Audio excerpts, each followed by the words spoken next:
안녕하세요. 저는 아이가 태어난 날만 기다리고 있는 예비 엄마입니다. 제게는 정말 멋있고 배울 점 많은 형님 한 분이 계셨었어요. 지금은 아주버님과 이혼하셨지만 여전히 저와는 언니 동생 하면서 연락하고 지내세요. 얼마 전엔 형님께서 임신 축하한다고 선물까지 보내주셨어요. 이혼한 뒤에도 연락할 만큼 제가 많이 좋아하고 존경하는 형님에게 최근 일어났던 일을 여러분들께 들려드리고 싶어서 이렇게 사연을 쓰게 되었습니다. 저는 남편과 대학생 졸업반이었을 때 다른 과였으나 제가 학점이 모자라 들은 교양 수업에서 만나 캠퍼스 커플로 연애를 하고 각자 취직을 한 후 어느 정도 자리 잡고 결혼까지 하게 되었습니다. 남편에게 프로포즈를 받고 남편 집에 인사드리러 갔을 때 처음 형님과 마주하게 되었어요. 시어머니께서는 저를 보자마자 버선발로 뛰어나와 두 팔 벌려 환영해 주시더라고요. 이 정도로 환대받을 거라는 생각을 못해서 당황스럽다가도 저를 좋아해 주시는 것 같아서 기쁘더라고요. 대충 시댁을 훑어봤는데 거실엔 시어머니와 아주버님이 나란히 앉아 계셨고 누군가 주방에 달그락거리며 바삐 왔다 갔다 하는 그림자가 보이더라고요. 시아버지는 일찍 돌아가셔서 안 계신다는 소리를 들었는데 과연 누가 주방에 계신 걸까 싶었어요. 시어머니께서는 멀리서 오느라 고생 많았다고 얼른 앉으라고 하면서 저를 데리고 앉히시더라고요. 제가 가지고 온 한우를 보며 뭘 이런 거 가지고 왔냐고 하시면서도 입은 귀에 걸려 있으셨어요. 저와 시어머니가 화기애애하게 웃으며 이야기하고 있을 때 주방에서 한 여자가 나와서 저희가 앉아있는 테이블에 음식을 하나씩 놓기 시작하더라고요. 제가 도와드리려고 일어나려는데 시어머니께서 그럴 필요 없다고 제 팔을 잡고 다시 앉히더라고요. 저는 어떻게 반응해야 할지 모르겠어서 시어머니 말을 따르기로 했어요. 저희가 밥 먹고 있을 때 그 여자분은 주방에 서서 혼자 밥을 드시는 거예요. 저도 모르게 괜히 시선이 가서 주방으로 가고 신경이 쓰였어요. 밥을 빠르게 먹고 제가 먹었던 식기를 들고 주방으로 향했어요. 서서 밥을 먹다가 저를 발견하고 필요한 거라도 있냐며 화들짝 놀라는 거예요. 혹시 뭐 필요한 거라도 있어요? 밥이나 국 더 드릴까요? 앉아 계시면 제가 가져다 드릴게요. 그릇만 져주시고 앉아 계세요. 아니에요. 먹었어요. 그릇 물에 담가 놓으려고 온 거예요. 근데 왜 서서 밥 드시고 계세요? 불편하게? 저는 괜찮아요. 항상 이렇게 먹어서 익숙해요. 어머님이랑은 많이 이야기하셨어요? 도련님이랑 너무 잘 어울려요. 이제 결혼하면 서방님이라 불러야 하나? 네? 서방님이요? 혹시 형님 되실 분이세요? 질문이 이상한가? 제가 너무 무례하게 여쭤봤죠. 죄송해요. 딱히 적절한 말이 떠오르지가 않아서. 아니에요. 전혀요.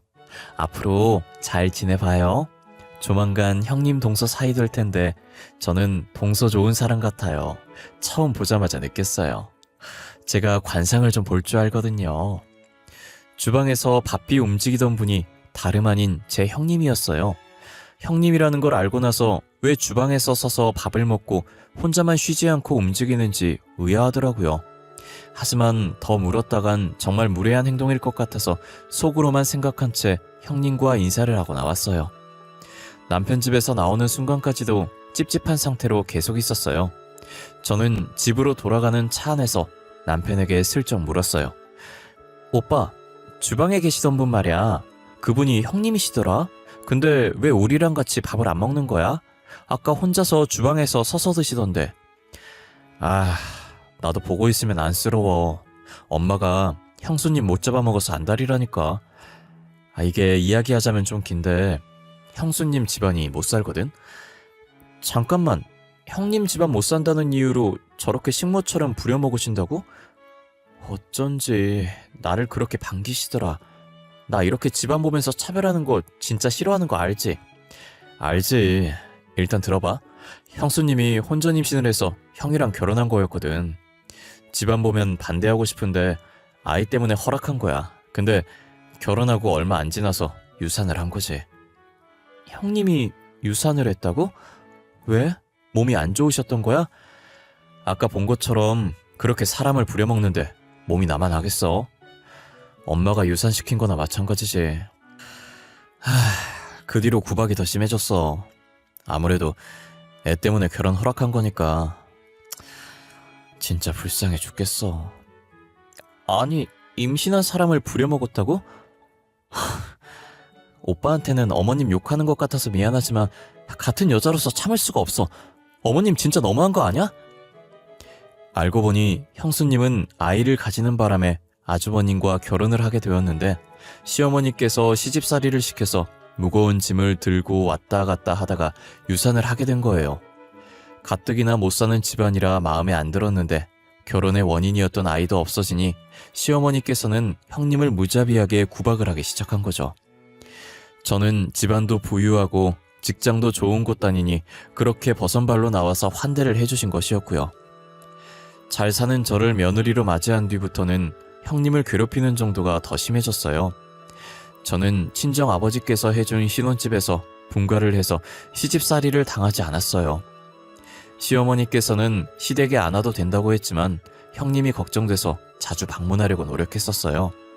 그러다 우연히 형님을 쥐잡듯 잡고 있는 시어머니의 모습을 보게 된 거예요. 너는 지금 시집 온 지가 얼마나 됐는데 아직도 우리 입맛을 몰라? 네 입맛에 맞추지 말고 우리 입맛에 맞추라고.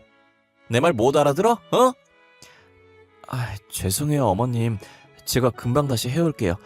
비슷하게 따라한다고 한 건데 계량을 잘못했나 봐요. 어찌 잘하는 게 하나도 없어. 끼니 하나 못 챙겨 먹을 정도로 가난한 집안 받아줬더니 밥도 하나 제대로 못하고. 에휴, 이 아까운 것들을 어떻게 할 거야? 어머님 무슨 일이에요? 도대체 무슨 일이길래 형님 머리를 숟가락으로... 뭔데요? 국이 짜요? 아닌데 맛만 있는데 뭐가 문제인데요? 어머, 우리 막둥이 언제 왔어? 아유, 막둥이 입에 맞나 보네. 그럼 그냥 먹을까?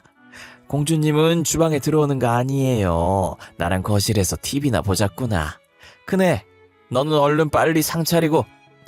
아니에요 어머님, 저는 형님 도와드리고 같이 나갈게요. 제가 음식을 잘 못해서 형님한테 배울 것도 있어서요. 어머님 먼저 나가 계세요. 그러니? 하긴 너는 친정에서 가정부가 다 해줬으니까 요리를 한 번도 못 해봤겠구나. 그럼 나 먼저 나가 있으마. 너는 우리 막둥이한테 잘 가르쳐줘. 알겠니? 시어머니께서는 국이 자기 입맛에 안 맞다고 간을 보던 숟가락으로 형님 머리를 치시는 거예요. 제가 놀라서 시어머니를 막았고 시어머니는 저를 주방에서 내보내려고 하시길래 형님께 배울 게 있다는 핑계대고 시어머니만 내보내고 옆에서 형님을 도와줬어요. 시어머니는 나가면서까지도 제가 잘 산다는 것을 어필하면서 형님을 무시하더라고요. 괜히 제가 시집을 와서 형님 구박만 더 늘게 만든 것 같아서 죄송했어요. 제가 형님이었으면 저를 엄청 원망했을 텐데 형님은 저를 이뻐하시더라고요. 도와줘서 고맙다면서 제가 아니었다면 어떤 게 날라왔을지 모르겠다며 웃으며 농담을 하시는데 저는 그런 형님을 보고 이게 농담할 일이냐고 속상하다고 했어요. 자신은 익숙해서 괜찮다고 하는데 익숙하다는 말이 제 가슴을 더 후벼 팠어요. 얼마나 많이 당했으면 사람이 저렇게 무뎌질 수 있는 건가 마음이 아팠어요. 그렇다고 아주버님이 시어머니를 말려주거나 형님을 도와주는 것도 아니었어요. 아주버님은 꼴랑 회사 하나 다니면서 온갖 유세를 떨면서 시어머니와 같이 형님을 괴롭혔죠. 형님을 식모처럼 부려먹는 게 시어머니랑 별반 다를 바가 없었어요. 그나마 저희 남편이 혼자 움직이고 있는 형님을 도와줬었어요. 형님 말에 의하면 저와 결혼 전에도 자취해서 같이 안 살던 남편이 종종 와서 도와줬다고 하더라고요. 남편은 지금도 저와 살면서 집안일을 많이 도와주고 있는데 어쩜 형제가 저렇게 다른지 모르겠어요. 같은 부모 아래서 태어난 사람이 맞을까 싶을 정도로 아주버님과 남편은 달라요. 한 번은 제가 있던지 말던지 주방에서 음식을 하고 있는 형님 얼굴에 셔츠를 던지더라고요. 새하얗게 깨끗이 빨려있는 셔츠였는데 도대체 뭐가 문제인가 했더니 단지 다림질 안 해놨다는 이유로 화가 나서 형님 얼굴에 셔츠를 던진 거예요. 셔츠는 그대로 떨어져서 냄비에 빠졌고 국 색깔과 똑같이 빨갛게 물들기 시작했어요. 거기다 시어머니까지 와서 음식 타박을 하는 거예요. 아직도 다 안 됐냐부터 시작해서 셔츠 빠진 국물 어떻게 먹냐 다시 하라면서 난리였죠. 결국 저는 듣다 못 참겠어서 악하고 소리를 질러버렸어요. 제발 그만 좀 하세요. 왜 그렇게 형님을 못 잡아먹어서 안달이에요? 그깟 다림질 안 한 게 뭐가 그렇게 잘못한 건데요? 깨끗하기만 하면 되지. 아주버님은 손 없어요? 아니, 당장 내일 출근할 때 입어야 하는데 다림질이 안 되어 있잖아요. 지금 입을 거 아니잖아요. 아직 내일 되려면 멀었는데 나중에 하려고 하셨겠죠. 아니면 아주버님이 하시던가. 결국은 아주버님이 셔츠 던져서 내일 못 입게 됐잖아요. 아니에요? 재수씨, 제가 셔츠를 던진 건 잘못하게 했는데요. 애초에 다림질이 되어 있었으면 제가 이렇게 던지지도 않았겠죠. 말로 해도 되는 일 아니었어요? 굳이 셔츠를 주방까지 찾아와서 던지셔야겠어요? 그리고 어머님, 셔츠 그거 아주버님이 던져서 빠진 건데 그게 형님 잘못이에요? 나는 우리 아들이 던진 건지 몰랐지. 알았으면 안 그랬어. 진짜야. 돌아와 보니까 셔츠가 국에 빠져 있는데 내가 어떻게 알았겠어? 거짓말 치지 마세요. 아주버님이 하시는 말씀 다 들었잖아요. 국 망친 건 아주버님이니까 아주버님이 다시 만드세요. 그리고 형님 좀 그만 잡으세요. 네? 저는 참아왔던 걸 쏟아내고 아주버님께 국 다시 만들라고 하고 형님 손목을 잡고 거실로 나왔어요. 형님은 안절부절 못하고 주방 쳐다보길래 저는 알아서 하게 두라고 주방에 신경 쓰지 말라고 했어요. 시어머니와 아주버님은 제 말이라면 꼼짝도 못하시던 분들이라 둘이서 국을 만들고 계시더라고요. 제가 한 소리 좀 했다고 그 뒤로는 잠잠해져선 형님 괴롭히는 게 덜하더라고요. 그때까지만 해도 제가 한 행동이 잘한 행동인 줄 알았어요. 하지만 오로지 저와 함께 있을 때만 제 눈치를 보며 괴롭히지 않았던 것이었고 제가 집으로 돌아가는 순간부터 전보다 심하게 괴롭혔어요. 저의 행동으로 인해 형님에게 더 안 좋은 상황을 만들어버린 거예요. 저는 형님께서 티를 전혀 안 내셔서 미처 몰랐어요. 제가 먹었던 그릇 나르고 형님께서 설거지한다고 소매를 살짝 올리는데 팔 쪽에 멍자국이 있는 거예요. 저는 너무 놀라서 형님 옷을 올려다 봤더니 몸에 멍자국이 군데군데 있더라고요. 이게 다 뭐냐고 했더니 한참 뜸을 들이다가 사실 그날 이후로 더 심해지셨다고 이젠 가끔 시어머니께서 물건도 집어던지셔서 맞고 멍든 거라고 하는 거예요. 그때 제가 아무 말 없이 가만히 있는 게 형님을 도와주는 거구나 라는 걸 알게 됐어요. 멍자국을 보니 괜히 제가 나서서 이렇게 된 것만 같아 너무 죄송하더라고요. 형님은 괜찮다고 그날 자기 대신 소리 질러줘서 고맙다고 속이 시원했다고 하는 거예요. 동서, 나는 괜찮아. 진짜야. 그날 나 대신 동서가 소리 질러줘서 고맙던데 내 속이 다 시원하더라니까. 그러니까 너무 미안해하지 마. 어떻게 그래요? 저 때문에 더 심해졌는데 제가 괜히 나서가지고 형님만 더 안 좋게 만들었어요. 어떡해요. 진짜 너무 죄송해요. 이렇게 될 줄은 정말 몰랐어요. 나 진짜 괜찮다니까. 나도 솔직히 소리 지르고 싶었거든. 근데 동서도 알잖아. 내가 소리 지르면 얼마나 욕을 하시겠어. 고민하고 있었는데 대신 질러줘서 너무 고마워. 그래도 제가 미안한 표정을 지으며 고개를 숙이자 형님은 제 손을 꽉 잡으면서 살짝 웃으셨어요. 그러더니 저희 남편이랑 하는 짓이며 성격이며 비슷한 게 끼리끼리 잘 만났다고 하시더라고요. 제 남편도 몇 번이나 그만하라고 했었고 항상 미안한 표정으로 형님을 본다는 거예요. 어쩜 똑 닮은 사람끼리 만났냐며 그런데 이런 표정이 더 힘 빠진다고 그냥 웃어달라고 하더라고요. 무슨 행동을 하던 형님은 구박받고 저는 이쁨 받는 이 상황에서 제가 어떻게 웃어주냐 말이에요. 그래도 자기 보고 웃어달라는 형님의 말에 씁쓸한 웃음을 지어주었어요. 사람이 저렇게 착해도 되나 싶을 정도로 바보같이 착한 형님은 시어머니가 아파서 잠시 며칠간 입원했을 때도 병간호를 다 해주더라고요. 저 같으면 그간 시어머니께서 했던 행동들이 미워서 병간호 못 해줬을 것 같은데 말이에요. 시어머니는 아파서 병원에 입원해 있는 와중에도 심술은 여전히 고약하셨어요. 병원밥이 입맛에 안 맞을까봐 제가 점심시간에 잠시 음식을 싸들고 방문했었거든요. 병실 문을 열자마자 제 눈앞에 음식을 뒤집어 쓰고 바닥에 떨어진 음식을 치우는 형님이 보이는 거예요. 도대체 무슨 일이냐고 했더니 병원에서 나온 미역국에 소금간이 적게 되어 있어 그런지 맛이 없다고 다시 가져가서 소금을 더 넣어서 간 맞게 해달라고 했다는 거예요. 그래서 형님은 환자 한 명 한 명 다 맞출 수 없고 건강식으로 나온 거니 먹으라고 했나 봐요. 시어머니는 그 말에 화가 나서 먹던 식판을 형님에게 부은 것이었어요.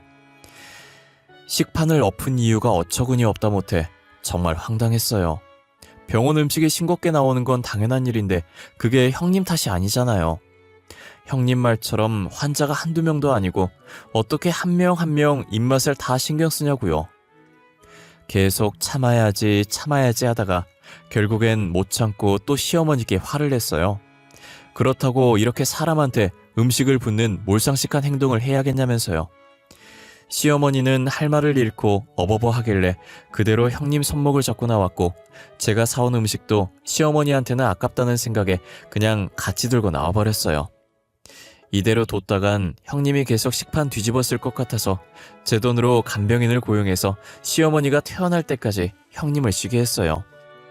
며칠 뒤 시어머니는 퇴원하고 나서도 형님을 괴롭히는 건 여전했어요. 그러다 형님이 임신을 하게 됐고 성별도 알 수 있다고 해서 확인했더니 아들이라고 했대요. 저는 아들이라고 하면 시어머니께서 좋아할 줄 알았는데 형님이 임신을 하든 말든 안중에도 없더라고요. 그러더니 저를 보며 활짝 웃으면서 언제 손잡을 수 있냐고 하시는 거예요. 어떻게 저렇게 표정이 한순간에 바뀔 수 있는지 온몸에 소름이 돋았어요. 우리 막둥이는 언제 나한테 손주 안겨줄라나? 우리 아들 닮은 손자도 괜찮고 우리 막둥이 닮은 손녀도 괜찮은데 말이야. 어머님, 저희는 아직 자식 계획이 없어요. 지금처럼 둘이서 신혼을 더 즐기고 싶어요. 아이 생기면 놀러도 자주 못 가고 자유시간도 사라지니까요. 아휴, 그래. 그래도 결혼한 지 2년이나 됐는데 2년이면 아직 신혼이긴 하지. 아이 낳으면 내가 봐줄 테니까 나중에라도 꼭 낳아줘야 한다. 응? 알겠지? 저는 만약 아이를 낳게 되면 친정에 맡길 생각이었지만 시어머니가 너무 부담스럽게 쳐다보셔서 떨떠름한 표정으로 대충 알겠다고 답하고 말았어요. 형님의 임신 소식을 듣고 제가 더 신경을 써야겠다는 생각을 했어요. 저번에도 시어머니께서 시집살이 시켜서 유산됐는데 이번에도 그렇게 안 되리라 장담할 수 없었거든요. 하지만 회사 때문에 제가 출근해서 없는 시간엔 형님을 지켜드릴 수가 없었어요. 혹시나 무거운 거 들 일 있으면 가만히 놔두려고 최대한 민기적거리면서 시간 끌어주면 퇴근해서 제가 하겠다고 형님께 말씀드려 놨었어요. 몇 번 그렇게 하니 시어머니께서 눈치를 채셨는지 당장 하라고 닥달을 하기 시작했다는 거예요. 이 정도면 유산시키려고 일부러 그러는 거라는 생각밖에 들지 않았어요. 그래도 다행히 형님과 아이가 잘 버텨주고 있더라고요. 형님은 아무 생각하지 않고 태어날 아들 생각만 하기로 했어요. 아직은 8주차라 배가 튀어나올 정도로 큰 아이는 아니었지만 그래도 형님은 이 조그만 아이에게 의지가 많이 되는 것 같더라고요. 아무래도 자기 핏줄이니 이 아이가 유일한 자신의 편이라는 생각이 드나 봐요. 하지만 형님은 전생에 무슨 죄를 얼마나 지었길래 하늘이 이러시는지 며칠 지나지 않아서 고된 시집살이 때문에 스트레스를 받아서 형님이 또 유산을 하게 됐어요. 한번 유산을 경험했던 사람은 또다시 유산할 확률이 크고 나중엔 습관처럼 하게 된다고 하더라고요. 유산을 한 적 있던 형님은 더 조심했어야 했는데 끝이 없는 집안일 때문에 쉬지도 못하고 시어머니랑 아주버님이 옆에서 계속 괴롭히니 스트레스가 최고치로 올라 유산을 할 수밖에 없었어요. 병문안을 가니 형님 꼴이 말이 아닌 게 같은 여자로서 마음이 너무 안 좋았어요. 출산한 거나 마찬가지인 몸이라 형님이 미역국을 먹어야 했었어요. 계속 안 먹으려고 하는 걸 제가 억지로 먹여서 겨우 한술 뜨고 있었죠. 그런데 시어머니께서 뒤늦게 오셔서 또 형님 속을 박박 긁고 계시더라고요. 너는 우리 손자 죽이고 미역국이 입으로 잘 또 들어가니? 아유, 나 같으면 진작에 애 따라 죽었어. 한 번도 아니고 두 번이나 애를 죽여? 어머님, 가뜩이나 힘든 사람한테 왜 그렇게 말씀하세요? 형님은 유산 하고 싶어서 한 거예요? 아니잖아요. 지금 누구보다 힘든 사람이 형님이에요. 나는 그저 장남 닮은 손자 기대했는데 이렇게 되니까 그럴 거지. 막내 너는 왜 계속 저 못된 거 편만 드는 거야? 나도 속상해서 그랬어, 속상해서. 속상해서 그랬다고요? 속상하다고 사람 면전에 대고 그렇게 막말하는 사람은 없어요, 어머님. 제가 왜 형님 편만 드는지 잘 생각해 보세요. 그동안 어머님께서 형님한테 한 행동들 생각해 보시라고요. 제 말에 시어머니는 기가 찬다는 듯 허참 이런 소리 내면서 궁시렁거리고 있었고, 저는 남편한테 손짓으로 시어머니 데리고 나가라고 했어요. 형님은 아무 말도 못하고 눈물만 흘리면서 미역국을 먹는 둥 마는 둥 했어요. 형님께서 이거 다 먹을 때까지 안 나갈 거라고 하니 다시 숟가락을 들어서 억지로 먹더라고요. 아이 잃은 것도 슬픈데 시어머니까지 저렇게 난리치니 얼마나 서럽겠어요. 저는 더 이상 형님에게 힘든 일이 안 생겼으면 좋겠다고 생각했어요. 차라리 형님이 아주버님과 이혼을 하는 게 더 행복하지 않을까 싶기도 했고요. 도대체 왜 이런 취급받으면서도 이혼을 하지 않는지 모르겠어요. 저였다면 당시 아이를 가지고 있었다고 해도 바로 이혼했을 것 같은데 말이에요. 그리고 저는 이제껏 형님이 화를 낼 줄 모르는 사람인 줄 알았어요. 화내는 방법이 뭔지 몰라서 그렇게 당하고 사나 했는데 형님도 화를 낼 줄 아는 사람이었더라고요. 형님에게만 왜 계속 이런 일이 생기는지 모르겠는데 형님 어머님도 병으로 병원에 입원하게 된 거예요. 가뜩이나 형편이 어려워서 감기 걸려도 병원에 안 가고 버티던 형님이셨는데 어머님 병원비를 댈 수 있는 처지일 리가 없었어요. 저는 시어머니와 아주버님 몰래 형님을 불렀고 조금이나마 보태라고 100만 원을 건넸어요. 형님은 돈 봉투를 보고 놀라며 손사래를 치면서 안 받겠다고 했지만 제가 억지로 가방 안에 넣었고 다음에 어머님 완쾌하시면 밥 한 끼 사는 걸로 퉁치자고 했어요. 형님은 자신이 무슨 복으로 저 같은 동서를 뒀을까 하면서 숨죽여 우시더라고요. 오히려 제가 도움을 많이 못 드려서 미안하다고 울고 계신 형님을 안아줬어요. 병원비는 제가 도와줘서 어찌저찌 해결을 했는데 병간호가 문제였어요. 형님이 어머님 병간호를 하러 가려고 하는데 시어머니와 아주버님이 가만 놔둘 리가 없었죠. 형님은 밥을 차려주고 평소처럼 주방에 서서 밥을 먹다가 한참을 우물쭈물거리더니 겨우 입을 뗐어요. 어머님, 저 당분간 저희 엄마 병간호를 좀 해야 할 것 같아요. 엄마 몸 상태가 생각보다 많이 안 좋으신 것 같아서요. 아니, 네가 가면 이 집구석은 어떻게 하라는 거냐? 밥은 누가 하고 청소는 누가 해? 절대 안 된다. 나는 안 된다고 했으니 알아서 하거라, 어? 저번에 어머님 입원했을 때도 제가 병간호 했었잖아요. 저희 어머님도 병간호가 필요하세요. 자식도 저밖에 없어서 챙겨줄 사람이 저밖에 없어요, 어머님. 여자는 출가 외인이란 말 모르니? 너 결혼한 순간부터 그 집 식구가 아니라 우리 집 식구야. 하긴 어딜 간다고 그래? 사돈 어른께서 어련히 알아서 챙기시겠니? 그러니 너는 집에서 우리나 잘 챙겨. 그리고 병원비는 또 어떻게 할 거야?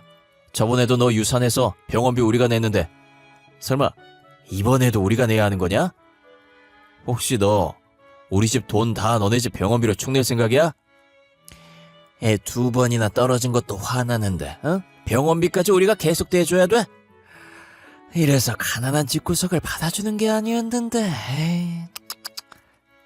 집에서 식충이처럼 음식만 축내고 일도 안 하면서 맨날 첫날 아프대. 너네 가족 병원비 때문에 내가 돈을 못 모으는 거야. 에이, 내 돈 아까워 죽겠어.